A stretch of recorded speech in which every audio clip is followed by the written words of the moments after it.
ये मुस्कुराने की बात नहीं, इतिहास समेट देंगे पूरा 1857 की क्रांति। इस एग्जाम्पल में मैं समेट दूंगा। भारत के लोगों को लगता था कि यूरोपीय शक्तियां अपराजय हैं। एनसीईआरटी का लाइन है ये। जब अंग्रेजों के नाक में दम कर दिया कि अंग्रेजों को नेपाल से सेना मांगनी पड़ी। जब 1942 की क्रांति में भारत छोड़ो आंदोलन चल रहा था, हमारे जयप्रकाश नारायण नेपाल में जाके छुट गए थे, जयप्रकाश नारायण जेपी, तो नेपाल की सरकार ने पकड़ के अंग्रेजों को वापस कर दिया है।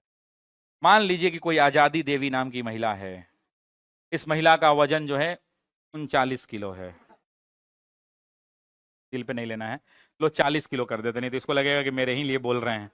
मुस्कुराना है ना, तुम्हारे बड़े भाई समान है, समझाना है ना, तुमको समझ में आना चाहिए, याद रहना चाहिए।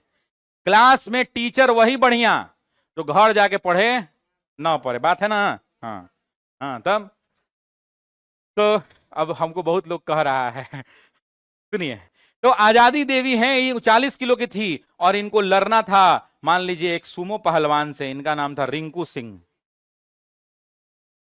रिंकू सिंह का वजन था कितना? 300 किलो। अब इसको सुमो पहलवान से इस आजादी देवी को लड़ना था। आजादी देवी के मन में बहुत डर था। ध्यान दीजिएगा, ये मुस्कुराने की बात नहीं, इतिहास समेट देंगे पूरा 1857 की क्रांति। इस एग्जाम्पल में मैं समेट दूंगा। अब इस आदमी को लगता था कि मैं इससे कभी जीवन में जीत नहीं पाएगा। ठीक उसी तरह भारत के लोगों को लगता था कि यूरोपीय शक्तियां अपराजय हैं। एनसीईआरटी का लाइन है ये।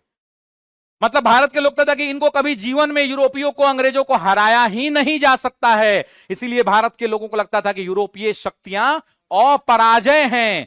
लेकिन जब एक बार आजादी देवी रिंकू सिंह से भिड़ लेगी, उठका पटकी खूब पिटाएगी, मार खाएगी, मारेगी, लेकिन इसको दांव पेच समझ में आ जाएगा। बोलेगी अच्छा रुको इस बार रिंकू, सब तुम्हारा हम इलाज करते हैं, हम सब सीख गए हैं तुम्हारा कमजोरी कहां है। और तब अगर दोबारा आजादी देवी अपनी तैयारी के साथ लड़ने जाएगी, एक बार तो हार जाएगी, लेकिन इसको बिलीव हो जाएगा कि अगर हम संगठित होकर, अगर हम मजबूती से प्लानिंग के साथ एकत्रित होकर, एकता के साथ संगठित होकर, सभी लोग मिलकर अगर इस रिंकू सिंह पर वार कर दें तो इसको भी हराया जा सकता है। लेकिन पहले इसके मन में डर था।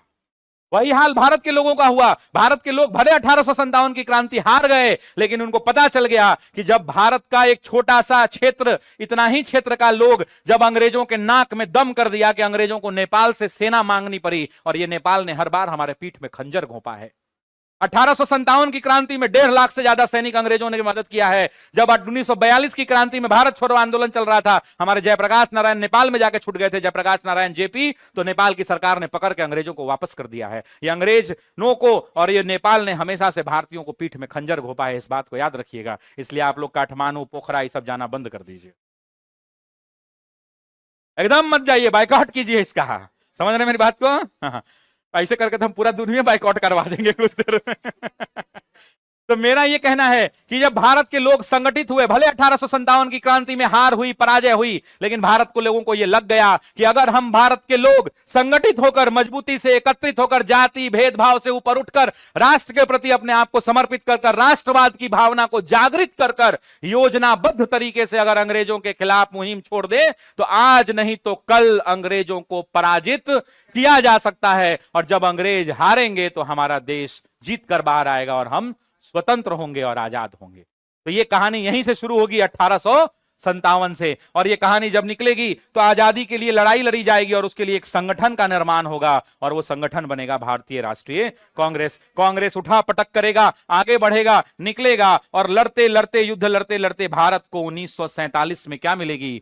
स्वतंत्रता मिलेगी, आजादी मिलेगी। और आजादी के बाद भारत को संगठित करने के लिए, विश्व पटल पर विख्यात करने के लिए धीरे धीरे हम भारत की अन्य नीतियों का भी अध्ययन करेंगे जो 1964 तक आएगा, और इस हिसाब से आपका आधुनिक भारत के इतिहास का सिलेबस कवर होगा।